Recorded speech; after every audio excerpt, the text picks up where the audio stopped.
I'm committed to work with China where we can advance American interests and benefit the world, but make no mistake about it. As we made clear last week, if China threatens our sovereignty, we will act to protect our country, and we did.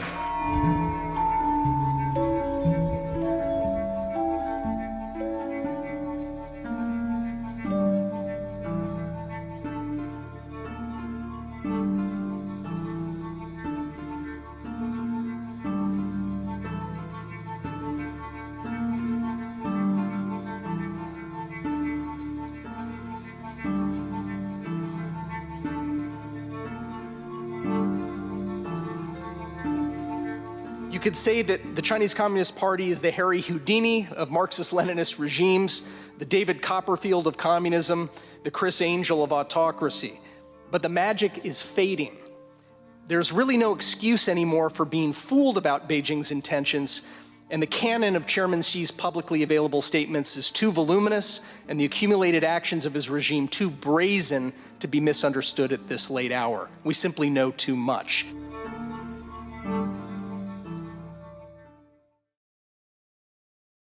Welcome to Washington Post Live. I'm David Ignatius, a columnist at the Post. Today, I'm pleased to be joined by Matthew Pottinger, who was Deputy National Security Advisor for the Trump administration, is now a visiting senior fellow at the Hoover Institution in California, and is one of our country's leading, most knowledgeable China experts. He's also, like me, an alumnus of the Wall Street Journal. So I want to say a special welcome to you, Matt. David, it's great to be with you. Thanks for having me today. So, Matt, I want to try to unpack the many issues that surfaced in last week's meeting of the House Select Committee on China and the broad background to that debate. And I want to begin with some news that came out of China today, where their departing Premier Li Keqiang announced that their growth rate set for this year will be lower than the rate they set last year. This year they want 5%. Last year they'd set 5.5% and seem to have fallen well below that. Most estimates are around 3%. What do you make of these lowering growth estimates for China? The evidence we seem to have of a slowing Chinese economy. What difference is that going to make for China and the world? Yeah, I think that over the long term, it doesn't bode well for China's comprehensive national power, to use the phrase that they're fond of using. What we're seeing is that Xi Jinping really prizes political control over the goal of growing the economy. If you look at the things that he's done over the past few years, he's really undermined the private sector. He has undermined the most dynamic areas of the tech sector by pushing the founders and the leaders of big companies, Jack Ma being only the most prominent, but there are many other founders of Pinduoduo and ByteDance and others who've been pushed out. And the party state, the Chinese Communist Party, has built in at all levels of the company, all the way up to the top, governance structures that allow them to, at a minimum, veto important business decisions by these companies. So I don't think it bodes well over the long term for the Chinese economy. But what it does speak to is what Xi Jinping's goals are. They're not really about growing the economy. So I want to ask, before we leave this subject of economic growth, there's an idea that you hear some people in the Biden White House discuss, and that is that maybe we're seeing peak China, that rather than the ever greater growth that leads to a Chinese economy that's bigger than that of the United States, that at the rates of growth that are likely, China may not, in fact, overtake the United States. This idea that China is inevitably a dominant economic superpower may be wrong. What's your judgment? Are we seeing peak China, or is there a lot more upside still? Yeah, I don't know. I think that if we look at all of the things that Xi has done to his economy and that he's going to continue to do, remember, they're masters of dual messaging. They sent senior emissaries to Davos to say, okay, the economic hemorrhaging is over. We've reversed zero COVID, which is true enough. But also, the message for foreign investors is that the rectification campaigns for the property sector and for gaming and for big tech are over as well. When you look at the internal messaging that Xi Jinping is delivering to his party, the 96 or so million members of the Chinese Communist Party who run the country, he is actually looking to even more deeply centralize control. And we're going to learn more over the next week or so at these two meetings, the National People's Congress. So are we at peak China? Maybe economically, but in terms of what China wants to get done under Xi Jinping, what Xi Jinping specifically wants to get done at this period, while he still hasn't fallen too far off of his peak, is really the thing that we need to be on guard against, right? I mean, to use a metaphor, when a star dies, it expands, it turns into a red giant, and it envelops everything, within a massive radius of it. And we might be at a moment like that where we're going to see a expansion, an attempt to lock in geopolitical gains, for example, before the demographic time bomb and the poor, less efficient economy start to really slow down China's ability to achieve its aims. I'm gonna have to think about that image of the expanding but dying red star. That's a powerful one. But just to close out this subject, I'm curious, Matt, whether you think that it's possible that we're, on the one hand, underestimating Xi's intentions, his desire to dominate, but at the same time overestimating his capabilities to achieve that. I hope you're right about that. I mean, I'm glad that people are coming to grips with what those aspirations are. The intentions side of the equation is something that I think we've not paid sufficient heed to over the last 10 years. Xi Jinping's first 10 years as dictator, he's just inaugurated a second decade in power, probably with the 20th Party Congress that wrapped up last October. Look, I think there's quite a lot of damage that could be done if Xi Jinping attempts to achieve those very grandiose aims that he's spoken about quietly for the last 10 years, but for which there's now a canon, as I mentioned in my testimony the other night. There's now enough of his speeches have been declassified. Enough of them have been discovered in Chinese language and translated not by, of course, the Chinese government, but by scholars like Matthew Johnson at the Hoover Institution and others who are reading what Xi Jinping has actually been saying. So, but to your question on does he have the capability to achieve those aims? I don't think he is going to achieve all of those aims. The question is, what does he believe? I don't believe Vladimir Putin is going to conquer Ukraine. But the operative question, as we found out a year ago, was what does Vladimir Putin believe? He thought he could, and this is an affliction that affects dictators all the time, especially when they've been in power a long time. The way that Vladimir Putin and Xi Jinping have been in power, they start to believe their own sense of destiny. They start to believe that their ambitions are achievable, and that the United States is crumbling, and that the West is unraveling and irrevocably. We've seen moments like this in the 1930s when European autocrats came to similar views about the future of democracy, and then made their big gambits. They rolled the iron dice and tried to conquer the world, and with massively painful results and the deaths of tens of millions of people worldwide. Xi Jinping, according to our Secretary of State, and I have to believe that he would not have made this public unless he believed that he had high confidence in it. Xi Jinping is now conniving to start providing arms and ammunition to Russia to prosecute the largest war in Europe since 1945.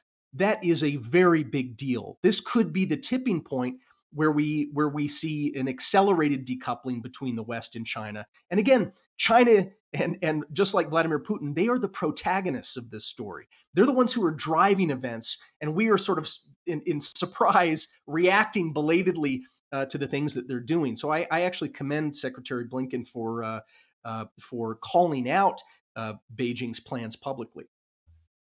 So we'll get to the question of Chinese weapons to Russia in the Ukraine war in a minute. I want to ask you about the baseline hot button issue in the U.S. China relationship, and that's Taiwan. There have been reports for several years now that China is planning for a resolution of the Taiwan issue from its standpoint, meaning presumably an invasion, earlier than the U.S. might have thought, perhaps in the next year or two. You've seen statements by people in the military to that effect. I ask you directly, as the person who oversaw our China policy during the Trump administration, do you believe that Xi is speeding up his timetable for Mhm. taking Taiwan and has decided to resolve that issue once and for all while he's president? Yeah, I suspect that he is going to make this his legacy achievement. He is determined on his watch, I believe, to try to resolve, as you put it, and as he puts it, the Taiwan question. I don't know what that means in terms of timing. I mean, he's a 70-year-old dictator who's just inaugurated his another 5-year term without having identified a potential successor, which means he's probably on track planning for another 10 years in power. We've seen him take a number of steps that haven't gotten a lot of attention yet, basically preparing the society for war, passing new laws that are designed to mobilize the society, build out the reserve capacity. He's building combat field hospitals across Fujian province right now, right across from Beijing. He's building air raid shelters right now. It's reminiscent of the 1950s with the Korean War and then with the Sino-Soviet split, when he mobilized, Mao Zedong mobilized the society to start digging tunnels and moving a lot of their manufacturing into the underbelly of mountains and things like that. This is happening right now. We're seeing very strident language in some of the the more authoritative publications like 求是, Seeking Truth magazine, the Communist Party theoretical journal. There was just a very troubling piece on Xi Jinping thought on militarization. So I think that if we look at what he's saying, if we look at what he's now doing, I think that it would be the prudent thing for us to do would be to assume that he is moving toward forcing an end game to this situation. And so it's incumbent upon the democracies of the world to enhance our military capabilities rapidly, and those of Taiwan, in order to try to deter a conflict. Again, we everything that I've seen the Biden administration talk about, and the Trump administration before that and other administrations before that, are about preserving the status quo in the Taiwan Strait, not about challenging the status quo. But again, Xi Jinping is the protagonist in the story. He's trying to actively change the status quo from one of a stable modus vivendi, where Taiwan does not have de jure independence, and where countries around the world recognize their own one China policies. Xi wants to move towards an active annexation of Taiwan. So again, he is the protagonist changing the status quo here.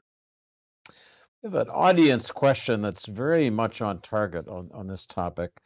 Roger Williams from Virginia asks, does mutually assured destruction remain a viable strategic construct in the U.S.-Sino relationship to sufficiently restrain an all-out invasion of Taiwan? And I want to rephrase or add to that in this way, Matt. Should Taiwan, in your mind, have a public guarantee, a nuclear umbrella from the United States, like the Article 5 commitment that we give to NATO allies? Well, it might be something that we would consider looking at, but I think that using conventional arms, we can demonstrate that a invasion of Taiwan is likely to fail. In other words, I think that there are conventional means to deterring a war, an ill-advised war that Xi Jinping is clearly considering right now, that would not require us putting Taiwan explicitly under our nuclear extended deterrent umbrella. We need to start talking about the ways that Beijing may seek to threaten escalation, dominance, including all the way up the ladder to nuclear, and some of the things that we would do and that our allies would do. We need to start having those conversations with one another, with our allies, with Taiwan as well. First, privately. I don't think that it's necessary to take the step of declaring proactively that Taiwan is under our umbrella. Remember, we're trying to maintain the status quo. We're not trying to change it. So I hear you saying that a change to Article 5, which is part of the NATO Charter, guarantee that the U.S. would respond by all means, including nuclear weapons, to an attack, is not currently something you'd recommend. What about something that specifies that if Taiwan is attacked, the U.S. would respond militarily, leaving that perhaps at the conventional level? Would you support that? I support President Biden for already having done so. President Biden has now said 4 times that he would send U.S. forces to protect Taiwan in the event that China attacked. And so I commend President Biden for making those statements. I think in some sense that question's settled right now, at least with respect to the current administration. I don't think future administrations should back down from President Biden's standard that he just set. There is still this idea of strategic ambiguity. I agree with you. It's the least ambiguous ambiguity I ever saw. But let's move on. I'm going to talk about U.S. China relations overall. In our introduction, we described them as at their lowest state. Certainly, I've heard administration officials say much the same thing, that they're at their lowest level in modern times. Do you agree with that characterization? Does it trouble you at all? And what, if anything, do you think we should do about it? Yeah, I guess I would say that the relationship is at the worst that it's been since the Tiananmen massacre in 1989. And then there was sort of a slow road back to rebuilding ties. The United States made a big gamble in the 1990s and following through in the early 2000s that we would bring China into the world, really enrich China, train its experts, its new business leaders and technocrats, even military officers, scientists, and open our markets up in order to help raise the standard of living in China, with the hope, and it was an explicit hope of successive administrations in the United States, that over time China would evolve into something friendlier and more liberal, first as a more liberal market system, and then hopefully even its political system would follow. I don't think it was a crazy idea. If you think back to our victory in the Cold War, where we were able to peacefully bring the Cold War to a soft landing, we saw Europe embrace all the Eastern.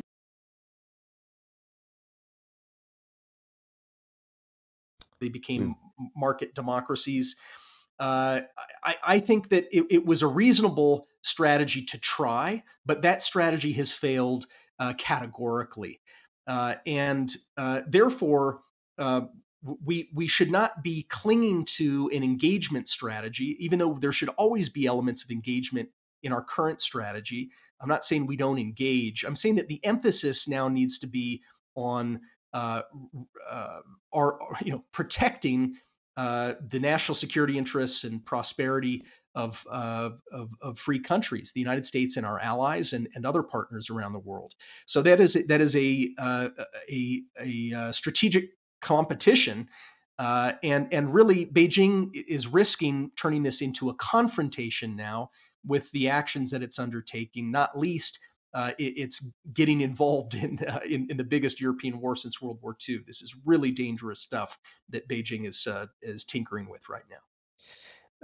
As you know better than I, Matt, the U.S. has a lot of weapons programs, military initiatives designed to deal with the growing Chinese challenge in the Indo-Pacific.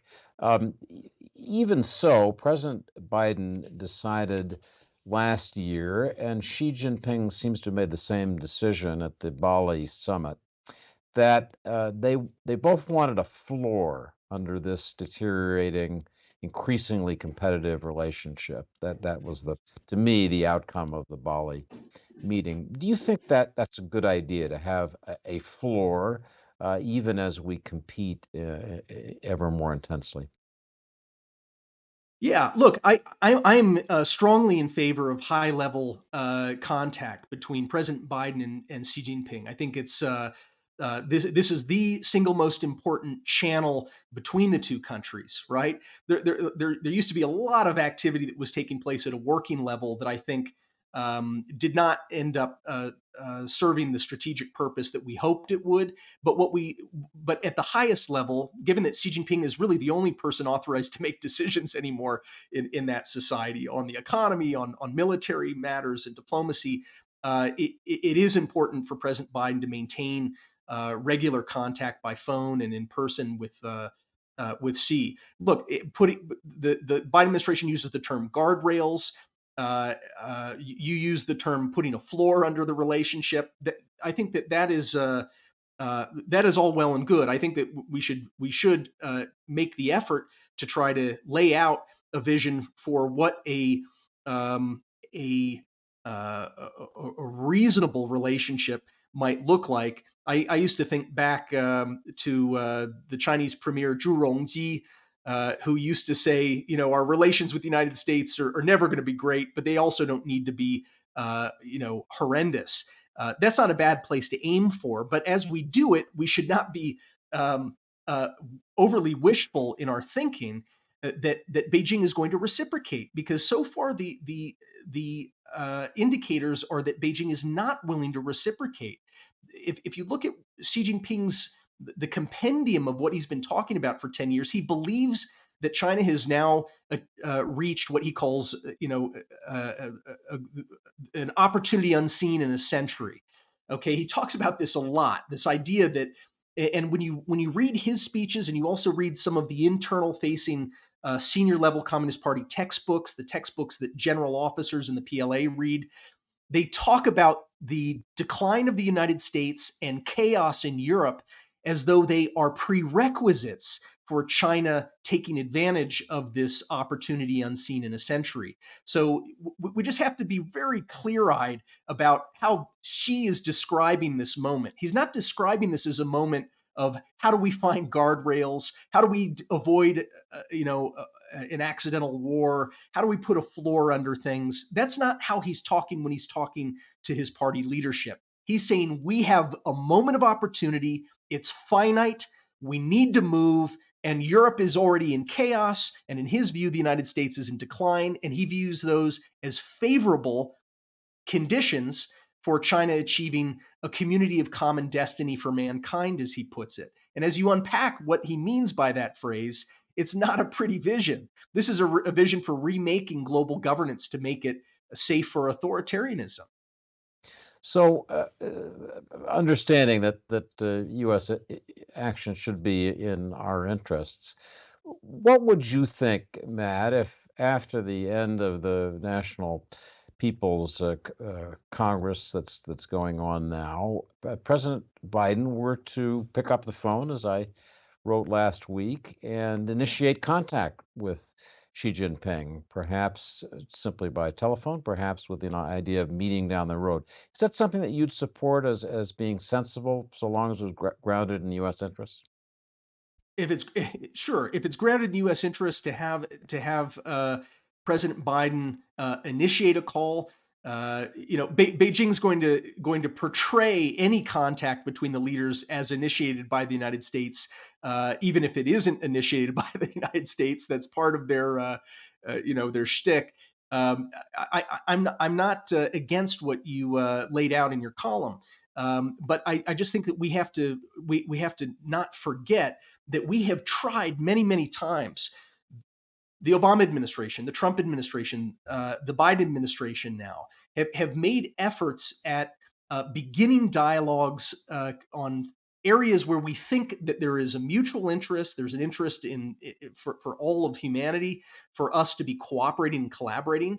It is Beijing that does not want to make those substantive, or which Beijing wants to use our interest in those dialogues as leverage to get us to make concessions in areas that have nothing to do with those areas where we think we should be collaborating, whether it's counter narcotics or it's pandemic prevention and response, or it's climate change, or the choking of our oceans with plastic, most of which comes out of Chinese rivers. It's Chinese pollution that's choking our oceans, or if it's overfishing, again, or even non-proliferation.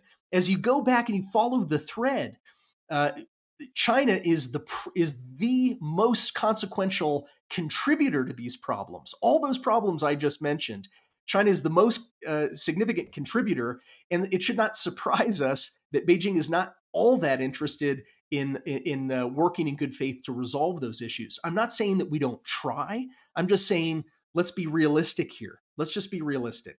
There's already a track record that is not encouraging here. Uh, Matt, in the few minutes that we have left, I want to just ask you about a couple of big issues that have been in the news, starting with Chinese surveillance balloons. I want to ask you, when you were Deputy National Security Advisor, privy to all of our secrets, were you aware of the extent to which China was looking at balloons as a tool of national security, surveillance, et cetera? No, I was not aware of it. I think that listening to some of the follow-on statements from the Biden administration, I give the benefit of the doubt to a lot of our professionals in the national security space and the intelligence community. I think that some of those early activities, at least with respect to these massive balloons, like the one that was spotted first over Montana and flying over the breadth of our country, were either not detected or were detected but not understood to be what they turned out to be. This thing was clearly a spy balloon, not a weather balloon. But no, it was actually news to me. I've been doing some reading just of open source materials in China to try to learn more in the last few weeks since that thing was first spotted, to try to understand what their what they call near space program is, and it is actually a rather advanced program.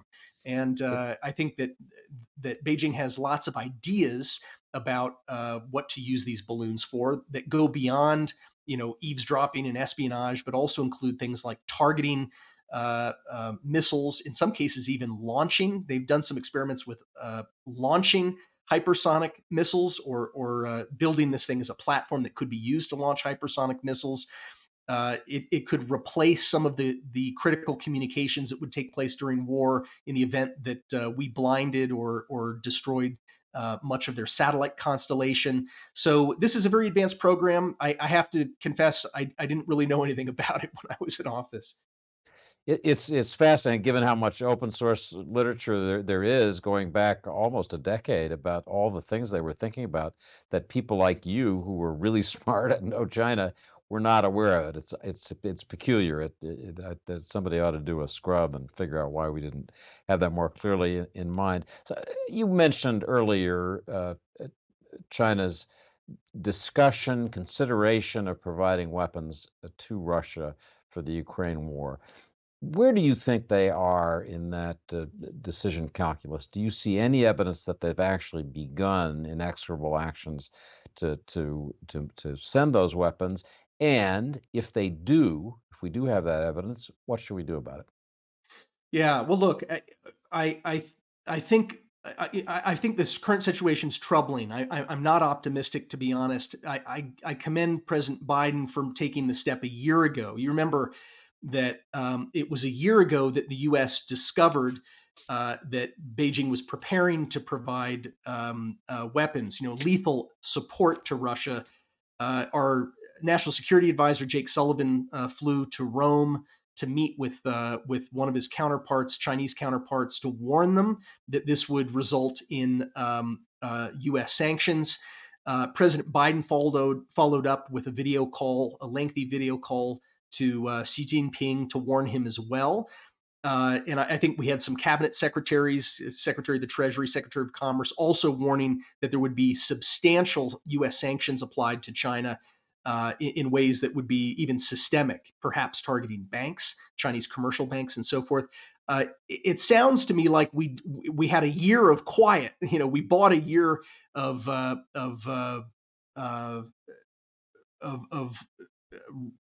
Beijing restraint on this front through those efforts. But now that the U.S. has made public that it has information that Beijing is very seriously contemplating resuming that original plan to provide lethal support to this war in Europe, I think is a very bad sign. I think it means that Beijing is really looking to see whether it can find ways, covert ways, to move all of that equipment that Russia needs, into that conflict. Why is Beijing doing this? I think that Xi Jinping's original hope was probably very much aligned with Putin's, and that would have been for a very rapid victory by Russia over Ukraine. Failing that, I think that Beijing may believe that it has an interest in prolonging the war as long as possible to drain Western attention, NATO attention, to drain treasure and stockpiles of weapons